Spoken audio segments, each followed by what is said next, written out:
So we are here now with Pamela Winslow Kashani and Tim Kashani, who are the principals in Apples and Oranges Studios, among many other projects. And I want to, we're going to talk to them today about how they have gotten involved with the development of new musicals, from Broadway shows to shows right at the very beginning of creation. Why don't you talk to us a little bit about how you both met and your own backgrounds in musicals yourselves? Yes, I'll begin by saying Tim and I are both lovers of musical theater, and we are both performers by nature. I was performing on Broadway in Beauty and the Beast when Tim was living in New York and doing his art on the side while he was developing a technical company that he still has, IT Mentors, and we met on a blind date. And we've been together now married for 18 years. This as of July 4th. Yes. And we've been creating art and playing together in that regard ever since. Right after 9/11 is when we decided to spend more of our time back in the artistic world. And I went back to film school at Chapman University. And while in film school, Pamela was my leading actress in all of my projects. And we decided to create a production company. And initially we called it Apples and Oranges Productions. And the Apple is New York City for the Big Apple, because we're based in New York as well as Orange County. And now we're in Florida, and luckily the home we have in Florida is in Orange County, Florida. We have kept the name set. Apples and Oranges and Oranges. Yes. Exactly, and it's grown. And initially the idea was to create a nonprofit that was able to help the early incubation of new works, and that was Apples and Oranges Arts. And then we morphed productions into Apples and Oranges Studios. And now we have both. When we're producing a show on Broadway, that's Apples and Oranges Studios. About 80% of our time right now, though, is spent in Apples and Oranges Arts. In our development side. Yeah. Right. So how about we start by talking a little bit about your background as producers and the shows that you've been involved with as producers? Sure, there's multiple aspects to producing, as you know. There is the entire financial side, which is a huge part of it, but then there's the creative side. And to us, that's the fun side. Pamela's background is an actress. She was in the original cast of Into the Woods, and she was Babette in Beauty and the Beast when we met. And she's also been in Meet Me in St. Louis and many other regional productions. Has led her to always look from an actor's perspective when we're looking at material. And I also come from that story perspective. Any project that we're working on, we have to believe in the message of the show. And now when we teach young people, we talk about it from the theme. What are you telling and leaving the audience with when they leave the show? And that's critical to us. When we first started Apples and Oranges, our son was 2, somewhere in the early stages of his birth, and we said, we want a production company that's going to create positive material. And we were looking at how we were branding it and working with other people that were helping us. And then the first show we produced is Hair on Broadway. Which would seem counterintuitive. It certainly does, yeah. But when you dissect it and you look at the theme of the show, it's exactly in line with the type of shows that we love, and the idea of creating peace in the world and community and love-based relationships that are true is all about Apples and Oranges and what we represent. And so even though Hair on the outside wasn't that at all, with the nudity and the F-bombs and all of that, we did take our 5-year-old to see Hair, and that was a lot of fun to watch my husband across the way, because we were in the boxes, distract him at exactly the right time. But you did a good job. But it is the dawning of the age of Aquarius. We are Indeed. there. There you go. Yes. I gave the recent commencement speech at UCI, and I talked about that. I quoted from the show, and there's a lot of truth in what's happening in the world today. Hair led us to Memphis, and Memphis was another one where we truly believed in the message of the show. Very important message. And then American in Paris, our third Broadway show, we were attracted to the creative endeavor of it. Every show that we've produced, I've turned down first. And that's become a running theme. Hair twice. And American in Paris, I said, we are working on our own material. We don't need to produce something else. And we went to a workshop of the show and were captured and enamored by the process that was taking place with Christopher Wheeldon, and then took a meeting with Stuart Oken, and we instantly connected on many levels. And that's the running theme when you look at the projects that we work on. It's all associated with the people. And we've been lucky enough, where's wood, that the shows we've worked on have not only been artistically successful, but financially have done better than most and done well. And I'd love to say that there's a secret to that, but there's not. It's sweat. Yeah, when we undertook, Hair was, of the three, the one that I pretty much knew it was going to do well. You could look at the numbers and the data, and with revivals, you have more up front that you can measure against. Memphis was an absolute long shot. And if you looked at it on paper, it should have failed 5 times before it ever made it. And Sue and Randy, who were leading it. The commercial producers at Junkyard Dog. At Junkyard Dog with Kenny L. We're doing Hadoff. Come and From Ron. Away now. Yes. Wonderful people, and felt like if we're going to take this journey, we're going to take this journey. And we were able to strike a deal that was beneficial to both of us so that we could bring both our production values, but as well as a big theme with us is that technology is integral to how we communicate with our audiences today. And I tested a little bit with Hair on that, but we took it to an all new level with Memphis, and then we exponentially grew it with An American in Paris. Even more Also behind the scenes in as the well. marketing, analytics, ticket selling process. And any project that we undertake, we look at all aspects. There are some producers that want to focus mainly on the creative. Many producers are effectively investors that are bringing capital, which is an important part of the equation. There's very few that are involved in the day-to-day, and that's a role that we take. Hence why in 8 years, 9 years now, we've only produced 3 Broadway shows, which sounds small, but when you look at the amount of time we have spent on each one of them, you can understand our approach to it. And other producers choose to produce multiple shows a year is their way of doing it. It's fine for them, it's just not our style. But then they're not as hands-on. You like to be more hands-on We are. with the Right. project. I look at it from the perspective of corporations, because you are creating a corporation. We have over 100 people right now on the road for An American in Paris that are employed by this company.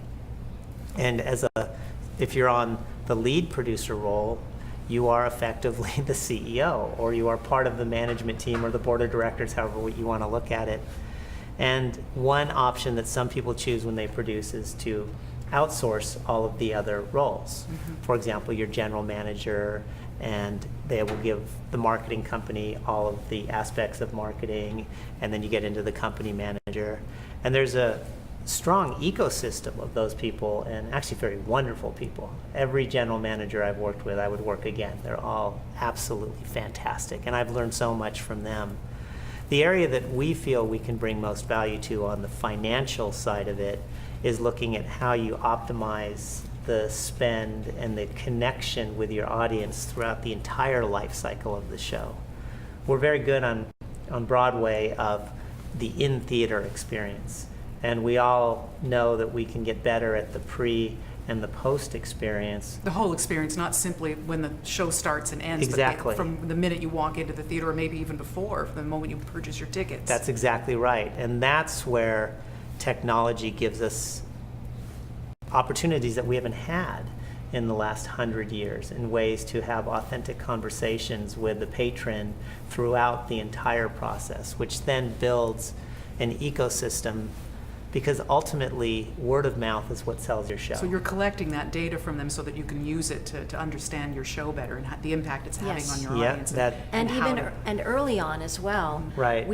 Even when we do small table reads, we always have a talk back and a discussion, which I'm sure you do as well. But getting that feedback from people early on and often is one of our tenets. We feel like fail early, fail often, keep changing, don't be afraid to rewrite if you're on the creative team. And also as producers, we want to be an active part of nurturing the writing team if we're not writing ourselves, because Tim and I, as you know, we do. I compose and Tim writes, and we enjoy doing that.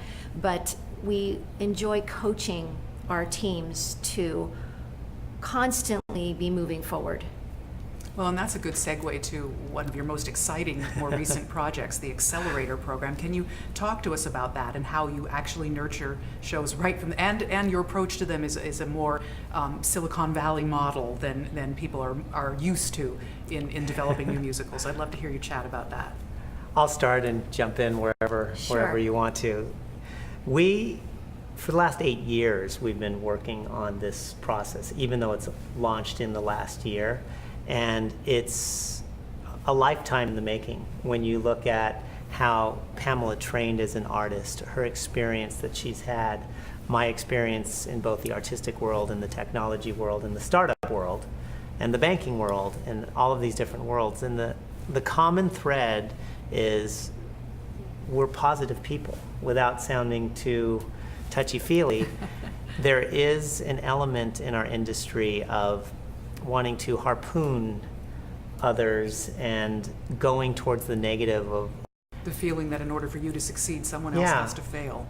And there's also a hierarchical, getting back to your Piscean age versus the Aquarian age, the Piscean age is very hierarchical, and you need permission to raise in the ladder, and whether that be the social ladder, the economic ladder, the religious ladder, there is a structure that leads you to there. And there's gatekeepers along the way that have to grant you permission.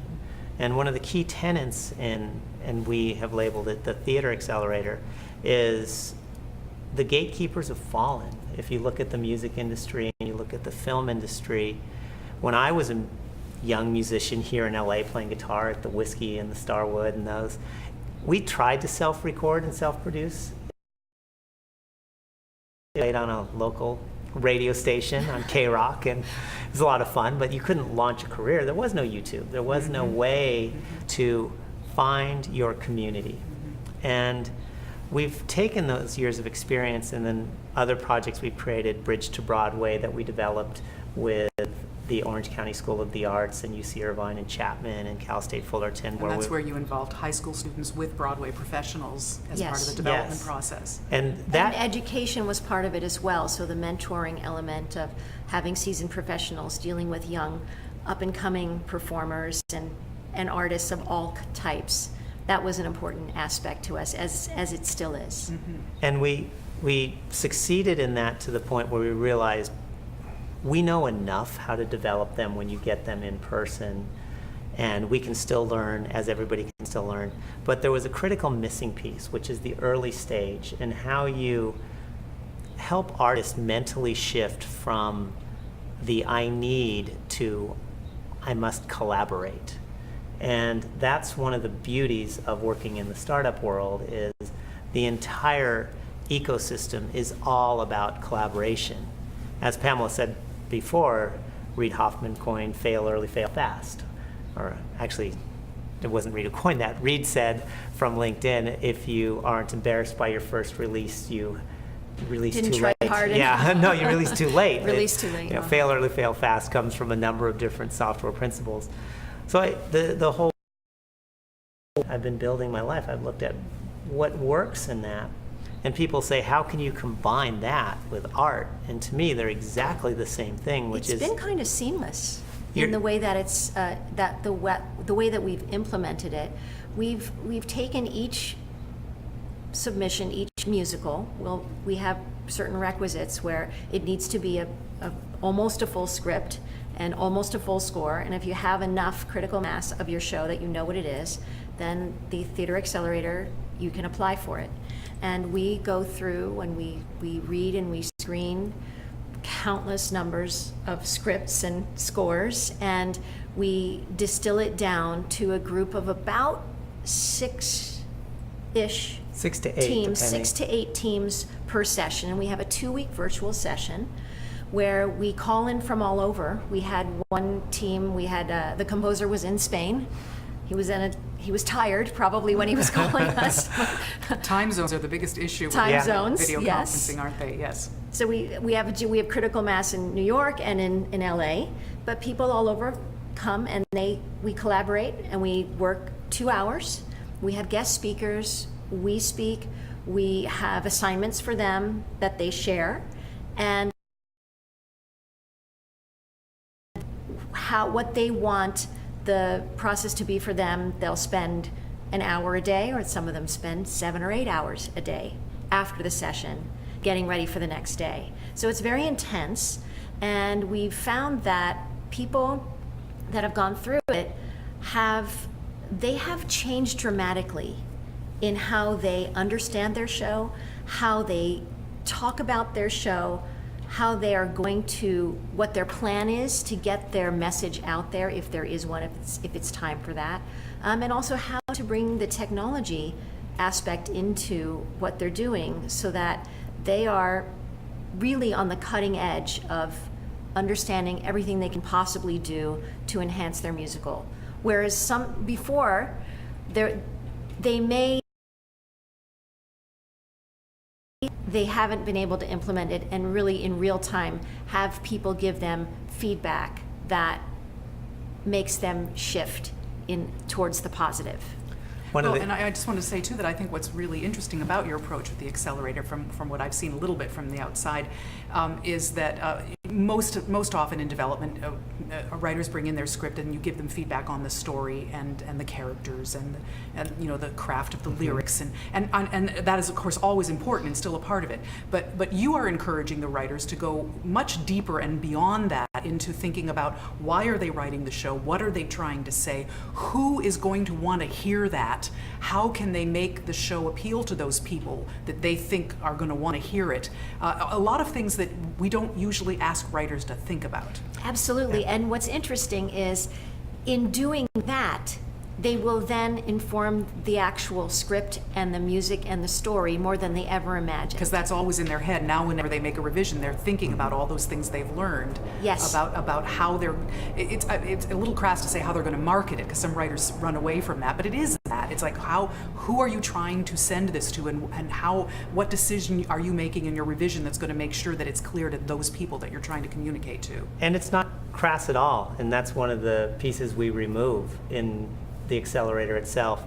We remove fear. If you were to distill it down to what we do, and we empower.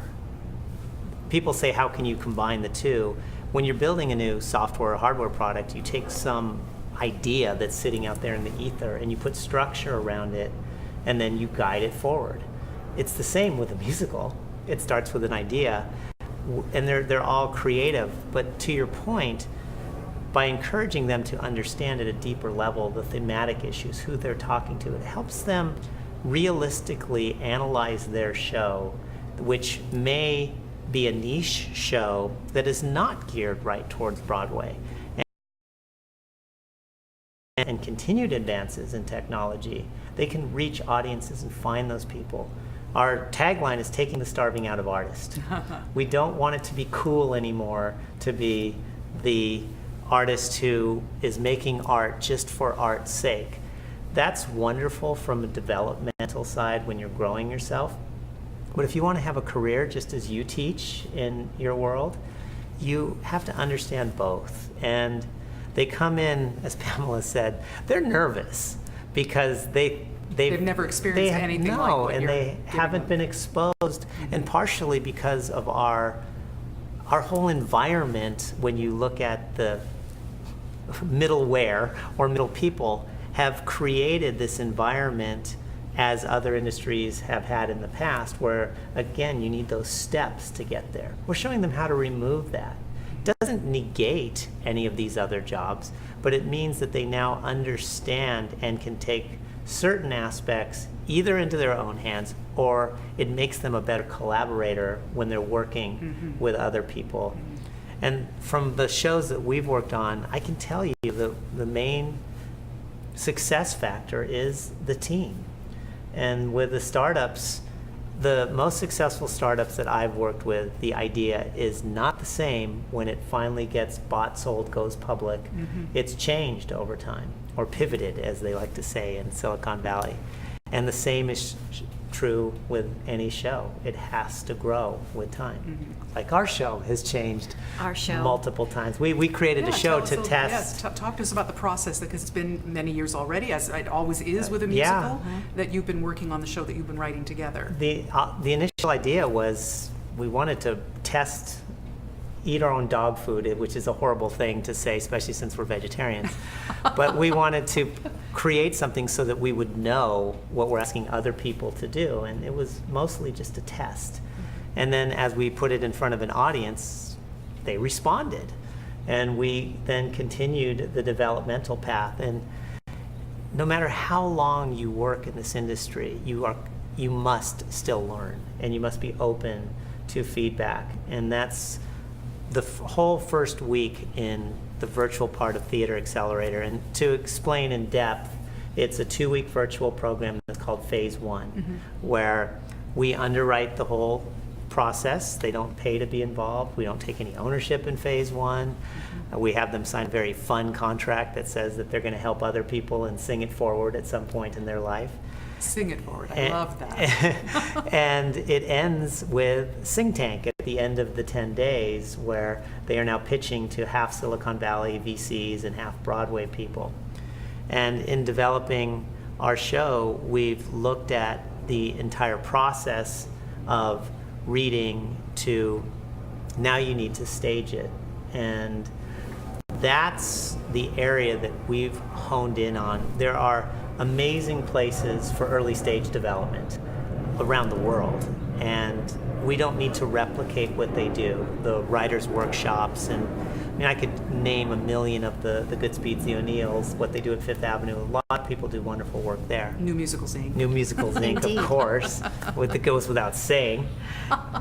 But then to go to the next level, many times it's now an enhancement at a large theater where all of a sudden you're now talking about $500,000, $1 million, $2 million. And you then have to have a the commercial train starts producer. rolling. Yeah, and you have to have a commercial producer who's already bought into it, and then you start to lose control as a Exactly, creative force. Right. exactly. And then as a creative, you're put into a box of this is the show, and we can't afford the time or the resources to Pivot. really, Yeah. exactly. Look at you, you're Thank- throwing them out. Thank I you, love it. Elise. Yes. And so you can't. And then the train is on a course, and come what may.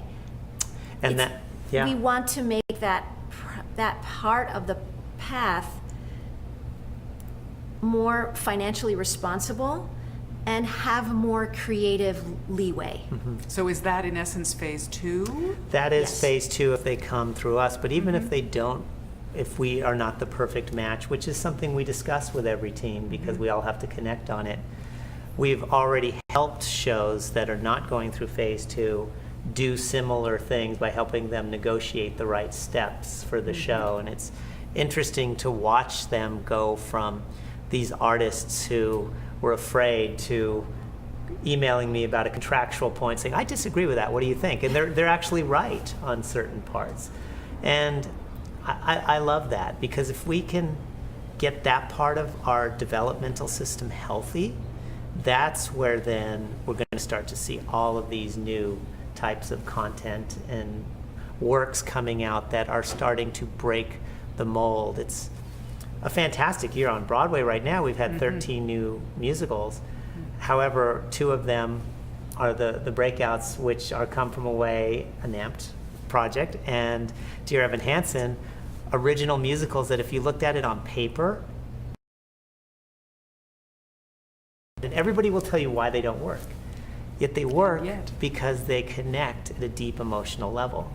And both of those shows have had incredibly nurturing producer collaborators, again, Sue and Randy, and then you've got Stacey Mindich, who have spent the amount of time doing that middle work with the shows and guiding them.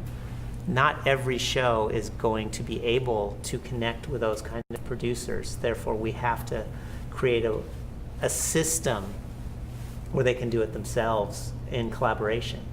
But if you at Apples and Oranges and the Accelerator are interested in a project to take it forward to Phase 2, have you done that yet, and what does that involve? That now moves into more traditional Silicon Valley structure, where now they come in, and it's a 10 to 12 week period where now we are involved in a relationship together. So there is a Contracts and participation agreements. Yep, very simple though. It's a term sheet in the same way we do it, where we give them money so that they could focus on the show, and then there's a small percentage of the author's ownership that goes back into Apples and Oranges Arts.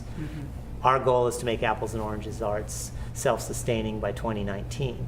So the money that comes back to do another project. To do many more projects. And it's part of that singing it forward is that we feel like we all get, again, I always keep going back to the startup world. People don't mind when they go to Y Combinator's or 500 startups to share and collaborate because they realize that it takes a village.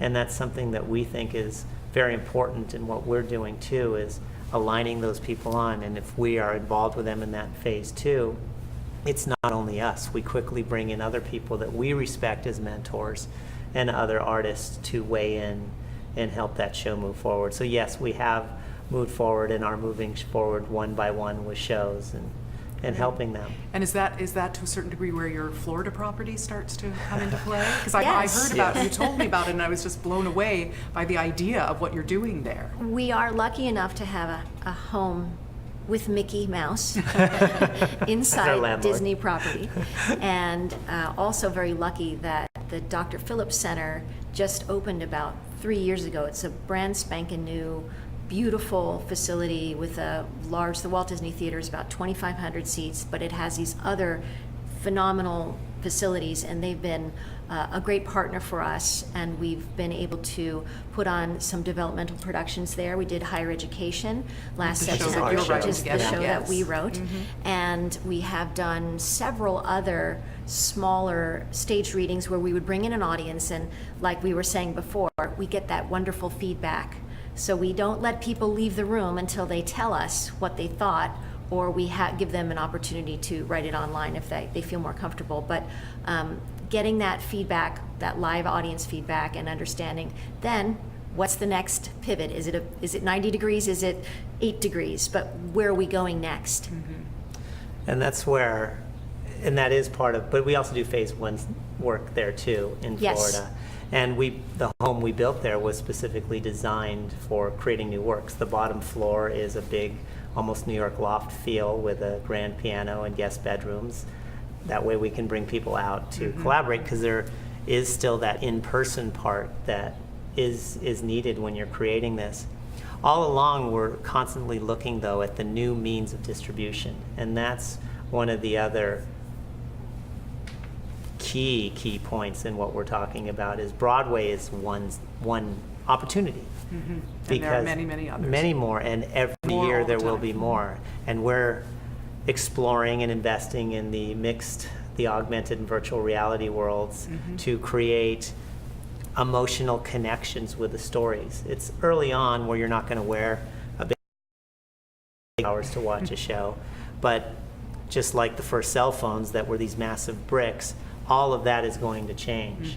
And now you'll be able to share your story to a global audience in the same way that YouTube or Netflix or you name them, Hulu, has changed on multiple levels. And we use those as guiding points when you look at the film industry, for example, and how much the studio model has changed to where they're doing mostly the massive shows. Used to have this independent film world open. Well, the independent film world is really difficult right now to get anything sold from a financial reason. And if you butt your head saying, well, I've got to change that, then you're living in a system that may not change for a number of years. But what has opened up is the episodic, what used to be called TV, but it's not really TV anymore because you're streaming it. Right. And there are massive amounts of new voices being exposed I think in that world. there's such a wealth of amazing material that we have at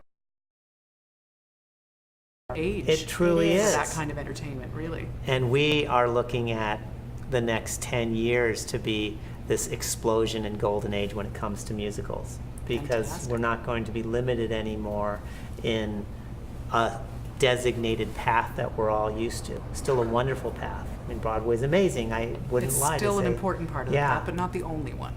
Not the certainly. only one, and also And not the right one for every show. that's exactly Exactly. it. You have to know your market. When 9 out of 10 shows do not make their money back, it's telling you that it's a tough market. Even if they win a Tony. It's true. Correct. Sometimes, Some- which is really yeah. surprising to me. I was talking to Kenny Alhadeff about that. Yeah. That even shows that have won Tonys still don't necessarily make their money back. No, and the only Tony that will even tip the needle a little bit is, as you're pointing out, for best musical or best revival, best new musical, best revival of a musical, and so much effort is put into that. Where if you now diversify your effort, because there are plenty of shows that haven't won that have made money, it's not the indicator. It's something that's a data point as we look at it. And we diverted, but getting back to our show, the process, it's a lot easier to talk and teach than it is to live it yourself. That's Oh, To yes. all of you true. online. And Yes. but we have, and like any developmental, the reason it's been multiple years is sometimes you hit a point where you're either stuck or you're exhausted, one of the two. It's perfectly fine to take 6 months off of a project. Oh, or more. Yeah. And Me sometimes too. it's necessary And because useful. you know how it is when you're in the thick of it. You can't see the you're forest for the all trees, you're and- trying to do is eat enough food and get barely enough sleep to have your body actually function through a day Yeah. and get through it and just hit the art every day as hard as you can until you're exhausted. And then after that, there are these ebbs and flows. And I think understanding that is part of it too. And an artist's life is an unconventional one, and that's fine. That's fine to fill the well. Who said fill the well? I don't know, but that's something I think of a lot. There is a time to sit back and take in a lot of theater, meet a lot of interesting people that are doing what you're doing, and that's part of the Accelerator too. Is we're creating these collaborating groups, and hopefully people are finding lifetime friends that they can compare notes with, and they can support each other's works. And there's a time for you to be in the limelight, but there's a time for you to step back and watch other people do what they do and learn all that you can and absorb it in. Well, you mentioned it takes a village, and that's why sometimes it really does take an outside eye. That's why there are directors and dramaturgs and producers and other people who are involved, because it is easier to look at the product that is not of your heart and soul and see the flaws and the issues. And it's harder to do when it's your own work, and you do need to be able to find someone else to look at it and give you some of that feedback. So I think that absolutely, it's very different than it is to be receiving feedback on your own work. And we always say in our program that we think you can sometimes learn a great deal more from listening to other people receive feedback about their work Yes. than when you receive feedback from yourself on your own work, because no matter how hard we try, there are walls that come up when it's about our own work, and very course. hard for us to see past our own conceptions about what we're doing and our own defense mechanisms. Whereas when you're listening to someone else get feedback, not only can you say, oh yes, that's right, that's true about theirs, but there's something that happens in your brain that goes, and I bet I might be able to apply that to what I'm working on. I can Yes. see where I might have made the same mistake, or where there might have been a better choice that I could actually use. Yes. And it gets into your brain a little more easily that way. It's true. And then being able to filter for yourself too, finding those mentors, finding those incredibly rare and wonderful people who are truly going to help you bring your project forward.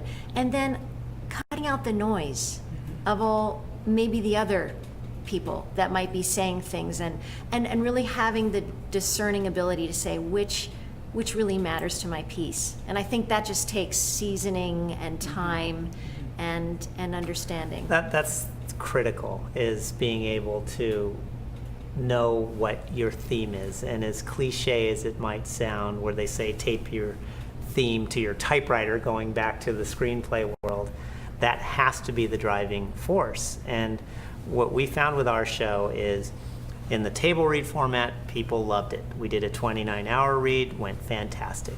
And then we staged it.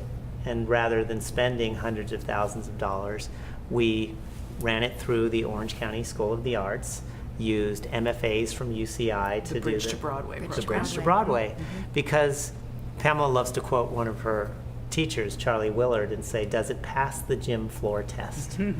And we take it to the gym floor, but it's a nice gym.